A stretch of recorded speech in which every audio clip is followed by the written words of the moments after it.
পল্লী দরিদ্র বিমোচন foundation PDBF নতুন নিয়োগ বিজ্ঞপ্তি প্রকাশ করেছে, যেখানে ৩৩৫ জন লোক নিয়োগ করা হবে। চলুন দেখে নেওয়া যাক কোন পদে ৩৩৫ জন লোক নিয়োগ করা হবে, কীভাবে আবেদন করবেন, আবেদনের সময়সীমা এবং আবেদন করার জন্য কী কী যোগ্যতা প্রয়োজন। এখানে যে নিয়োগ বিজ্ঞপ্তি দেখতে পাচ্ছেন, পল্লী দরিদ্র বিমোচন ফাউন্ডেশন পিডিবিএফ নতুন নিয়োগ বিজ্ঞপ্তি, যেখানে গণতান্ত্রিক বাংলাদেশ সরকারের স্থায়ী সরকার, পল্লী উন্নয়ন, সমবায় মন্ত্রণালয়, পল্লী উন্নয়ন ও সমবায় বিভাগের অধিভুক্ত পল্লী দরিদ্র বিমোচন ফাউন্ডেশন পিডিবিএফ এর স্থায়ী পদে নিম্নবর্ণিত শূন্যপদ সময়ে জনবল নিয়োগের নিমিত্তে প্যানেলভুক্ত লক্ষ্যে বাংলাদেশী স্থায়ী নাগরিকদের নিকট হতে পদের পার্শ্বে উল্লেখিত শিক্ষাগত যোগ্যতা ও নিয়মিত বর্ণিত শর্ত সাপেক্ষে অনলাইন pdbf.teletalk.com.bd ওয়েবসাইটে নির্ধারিত সময়ের মধ্যে দরখাস্ত আহ্বান করা যাচ্ছে। অনলাইন ব্যতীত কোনো প্রকার আবেদন গ্রহণ করা হবে না। এখানে যে পদ আছে, প্রথম সহকারী হিসাবরক্ষক কর্মকর্তা, বেতন গ্রেড হচ্ছে 11তম, বেতন হচ্ছে 12,500 থেকে 30,230 টাকা, পদের সংখ্যা হচ্ছে 335 জন। এর জন্য শিক্ষাগত যোগ্যতা সরকার কর্তৃক স্বীকৃত কোনো কলেজ বিশ্ববিদ্যালয় হতে কমপক্ষে দ্বিতীয় শ্রেণী সমমান সিজিপিএ সহ বাণিজ্যিক স্নাতক সমমান ডিগ্রি, শিক্ষা জীবনে কোনো ক্ষেত্রে তৃতীয় বিভাগ শ্রেণী সমমানের সিজিপিএ গ্রহণযোগ্য হবে না। হিসাব ব্যবস্থাপনায় পারদর্শী হতে হবে। বাংলাদেশের সকল বিভাগ, জেলায় স্থায়ী বাসিন্দাগণ অনলাইন আবেদন করতে পারবেন। ঠিক আছে।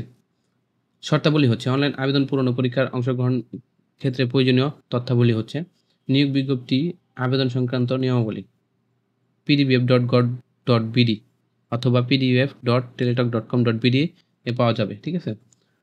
প্রার্থীকে অবশ্যই বাংলাদেশের নাগরিক হতে হবে। বাংলাদেশের নাগরিক নন এমন কারোর সাথে বৈবাহিক সূত্রে আবদ্ধ হয়ে থাকলে কিংবা বিবাহের জন্য প্রতিশ্রুতিবদ্ধ হয়ে থাকলে তিনি আবেদন করার যোগ্য হবেন না। বর্ণিত পদে 31 মার্চ 2025 খ্রিস্টাব্দ তারিখে প্রার্থীর বয়স 18 থেকে 32 বছর হতে হবে। বয়সের ক্ষেত্রে এফিডেভিট গ্রহণযোগ্য নয়। এক্ষেত্রে সরকার কর্তৃক সর্বশেষ জারিকৃত পরিপত্র নীতিমালা অনুসরণ করা হবে। পিডিবিএফ এর কর্মরত প্রার্থীদের ক্ষেত্রে কর্মচারী চাকরি প্রতিবিধানমালা অনুযায়ী বয়স সীমা শিথিলযোগ্য হবে। সরকার আধা সরকারি আধা স্বায়ত্তশাসিত প্রতিষ্ঠানে কর্মরত প্রার্থীদের অবশ্যই যথাযথ কর্তৃপক্ষের অনুমতিক্রমে আবেদন করতে হবে। চাকরিরত প্রার্থীদের সকল শর্ত পূরণ সাপেক্ষে আবেদন পূরণ করতে হবে। ডিপার্টমেন্ট ক্যান্ডিডেট ঘরে টিক চিহ্ন দিতে হবে, অন্যথায় এক্ষেত্রে প্রযোজ্য হবে না। তবে সকল চাকরিরত প্রার্থীদের মৌখিক পরীক্ষার সময় নিয়োগ কর্তৃক প্রদত্ত আনাপত্তিপত্র ছাড়পত্রের মূল কপি জমা দিতে হবে। মৌখিক পরীক্ষার সময় প্রার্থীর পূরণকৃত অ্যাপ্লিকেশন ফর্ম, ফটোকপি, নিম্নোক্ত পত্রাদি দাখিল করতে হবে। প্রথম শ্রেণী গ্যাজেট কর্মকর্তা কর্তৃক প্রদত্ত চারিত্রিক সনদ, সদ্য তোলা পাসপোর্ট সাইজের 2 কপি সত্যায়িত রঙিন ছবি, সকল শিক্ষাগত যোগ্যতা সত্যায়িত কপি, জাতীয় পরিচয়পত্র সত্যায়িত কপি এবং অভিজ্ঞতা সনদের যদি থাকে সত্যায়িত কপি জমা দিতে হবে। ইউনিয়ন পরিষদ চেয়ারম্যান, পৌরসভা mayor, city corporation, ward councillor অথবা সকল পদে দায়িত্ব প্রাপ্ত উপযুক্ত কর্মকর্তা প্রতিনিধি এর নিকট হতে নিজ জেলা উল্লেখসহ নাগরিকত্ব সার্টিফিকেট জমা দিতে হবে।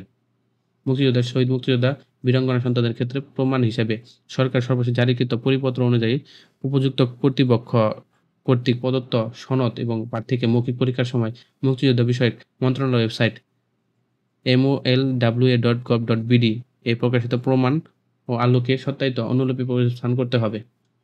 শারীরিক প্রতিবন্ধী, তৃতীয় লিঙ্গ, ক্ষুদ্র নৃগোষ্ঠী প্রার্থীদের ক্ষেত্রে সরকার সর্বশেষ জারিকৃত পরিপত্র অনুযায়ী উপযুক্ত কর্তৃপক্ষ কর্তৃক প্রদত্ত সনদ দাখিল করতে হবে। কর্তৃপক্ষ বিজ্ঞপ্তি উল্লেখিত পদের সংখ্যা হ্রাস বৃদ্ধি, বিজ্ঞপ্তি বাতিল করার অধিকার সংরক্ষণ করে। অনলাইন আবেদনপত্র পূরণ সংক্রান্ত নিয়মাবলী। করণীয়: পরীক্ষা অংশগ্রহণ আগ্রহী প্রার্থীগণ pdbf.teletalk.com.bd ওয়েবসাইটে আবেদন পূরণ করতে পারবেন। আবেদন সময়সীমা হচ্ছে, আবেদন পূরণ ও পরীক্ষার ফি জমার শুরুর তারিখ ও সময় 27 মার্চ 2025 খ্রিস্টাব্দে সকাল 10 ঘটিকা থেকে। আবেদন জমার শেষ তারিখ সময় হচ্ছে 16 এপ্রিল 2025 বিকাল 5 ঘটিকা পর্যন্ত। উক্ত সময়সীমার মধ্যে ইউজার আইডি প্রাপ্ত প্রার্থীগণ অনলাইনে আবেদন সাবমিট করার সময় থেকে 72 ঘন্টার মধ্যে SMS এর মাধ্যমে পরীক্ষা জমা দিতে পারবেন। অনলাইন আবেদন প্রার্থী তার রঙিন ছবি 300x300 পিক্সেল এবং স্বাক্ষর হচ্ছে 380 পিক্সেল স্ক্যান করে নির্ধারিত স্থানে আপলোড করবেন এবং ছবির সাইজ 100 KB এবং স্বাক্ষর সাইজ 60 KB হবে। আবেদনপত্র পূরণকৃত তথ্য যেহেতু পরবর্তী সময়ে কার্যক্রমে ব্যবহৃত হবে, অনলাইনে আবেদন সাবমিট করার পূর্বে পূরণকৃত সকল তথ্য সঠিকতা সম্পর্কে নিজ প্রার্থী শতভাগ নিশ্চয়তা করবেন।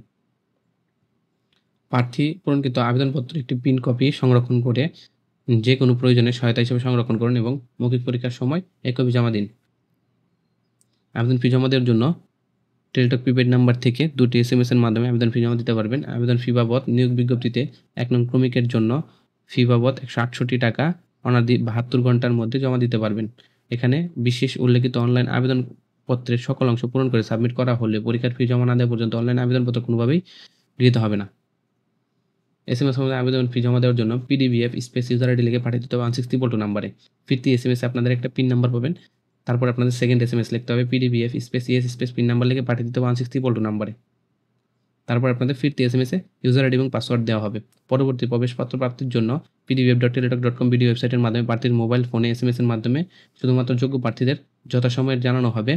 অনলাইন আবেদনপত্র প্রার্থীর প্রদত্ত মোবাইল ফোন পরীক্ষা সংক্রান্ত যাবতীয় যোগাযোগ সম্পন্ন করা হবে বিধায় উক্ত মোবাইল নম্বরটি সচল রাখার জন্য SMS এর প্রাপ্ত নির্দেশনা তাৎক্ষণিক অনুসরণ করা বাঞ্ছনীয়। SMS এ প্রেরিত ইউজার আইডি পাসওয়ার্ড ব্যবহার করে পরবর্তী রোল নাম্বার, পদের নাম, ছবি, পরীক্ষার তারিখ, সময় ও স্থানের কেন্দ্রের নাম ইত্যাদি তথ্য সম্বলিত প্রবেশপত্র ডাউনলোডপূর্বক রঙিন প্রিন্ট করে নেবেন।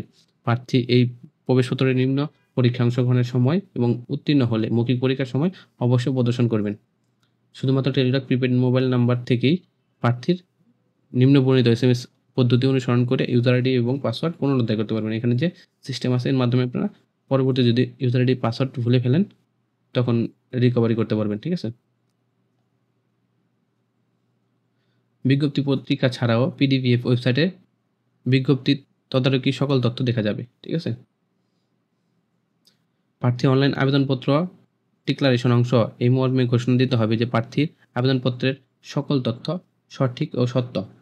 প্রদত্ত তথ্য অসত্য বা মিথ্যা প্রমাণিত হলে অথবা কোনো অযোগ্যতা ধরা পড়লে বা কোনো প্রতারণা, দুর্নীতি আশ্রয় গ্রহণ করলে কিংবা পরীক্ষার নকল বা অসাধু অবলম্বন করলে পরীক্ষার পূর্ব বা পরে অথবা নিয়োগের পরে যে কোনো পর্যায়ে প্রার্থিতা বাতিল করা যাবে এবং সংক্রান্ত প্রার্থীর বিরুদ্ধে আইনগত ব্যবস্থা গ্রহণ করা হবে। ঠিক আছে? অনলাইনে নিয়োগ পরীক্ষা সংক্রান্ত যে কোনো বিষয়ে নিয়োগ কর্তৃপক্ষ সিদ্ধান্ত বলে চূড়ান্ত বলে গণ্য হবে। ঠিক আছে? এই হচ্ছে নিয়োগ বিজ্ঞপ্তি। যারা এই নিয়োগ বিজ্ঞপ্তিতে আবেদন করতে ইচ্ছুক খুব দ্রুত আবেদন করে ফেলুন। আবেদন শুরু হয়ে গেছে। বাংলাদেশ এর পল্লী দরিদ্র বিমোচন ফাউন্ডেশন PDBF এর নতুন নিয়োগ বিজ্ঞপ্তি। যারা আবেদন করতে ইচ্ছুক খুব দ্রুত আবেদন করে ফেলুন।